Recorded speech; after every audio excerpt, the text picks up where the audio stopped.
Good afternoon, Dr. Singh, Mrs. Suri, Mr. Shahzadpur, ladies and gentlemen. It is a great pleasure to be here.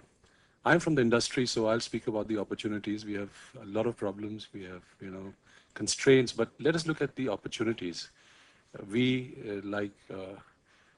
Suri, we run our businesses. We've been doing it for a long time. And we have seen the business grow a lot over the years. Yes, there are larger opportunities, but the business is growing and it is showing a positive trend. Mrs. Suri spoke about looking beyond the obvious, and I'll try and quantify what is this looking beyond the obvious when we look at tourism coming into India. So I'll speak about in terms of the markets, in terms of the products, in terms of the opportunities, and then all that gets connected to the investment opportunities that will arise in India because of this. As far as the markets are concerned, traditionally we used to get tourism mainly coming from Europe and US. There has been a slowdown in Europe, but we have now been seeing that new markets are emerging. We are getting businesses from Far East, we're getting business from Africa, we're getting business from Australia. And these clients are paying good dollars. They want to stay in 5-star hotels, they want to stay in 4-star hotels. So while the business showed a dip in Europe and US, this whole new segment of business has emerged.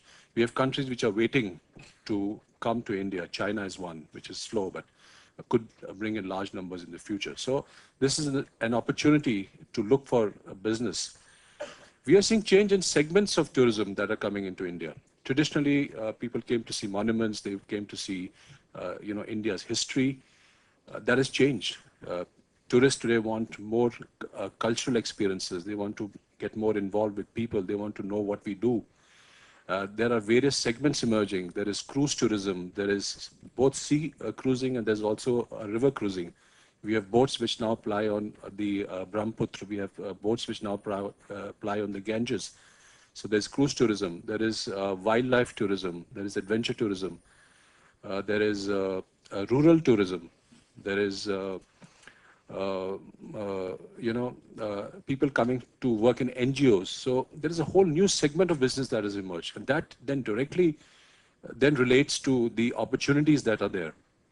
So what happens is that when you're looking at investments, these investments now move away from the main metro cities. Yes, there are 5-star hotels, 4-star hotels.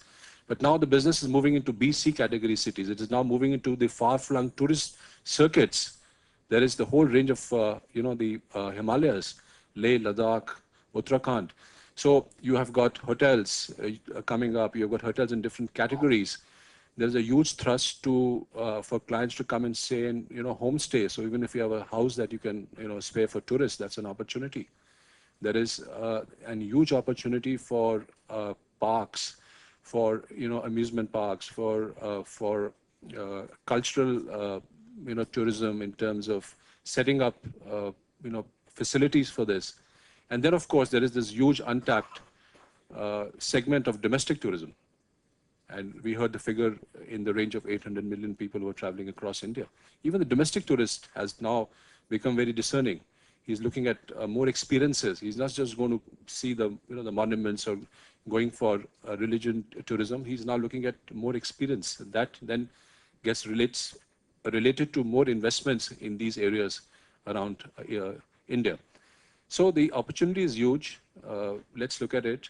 It moves away from the metro cities. So I think the potential is there. We're looking at nearly 14 million tourists by 2070. And that segment should grow, while the government, we hope, will continue to address the various issues that we face. But I think we as private sector would continue to look at these opportunities and harness from them. Thank you very much.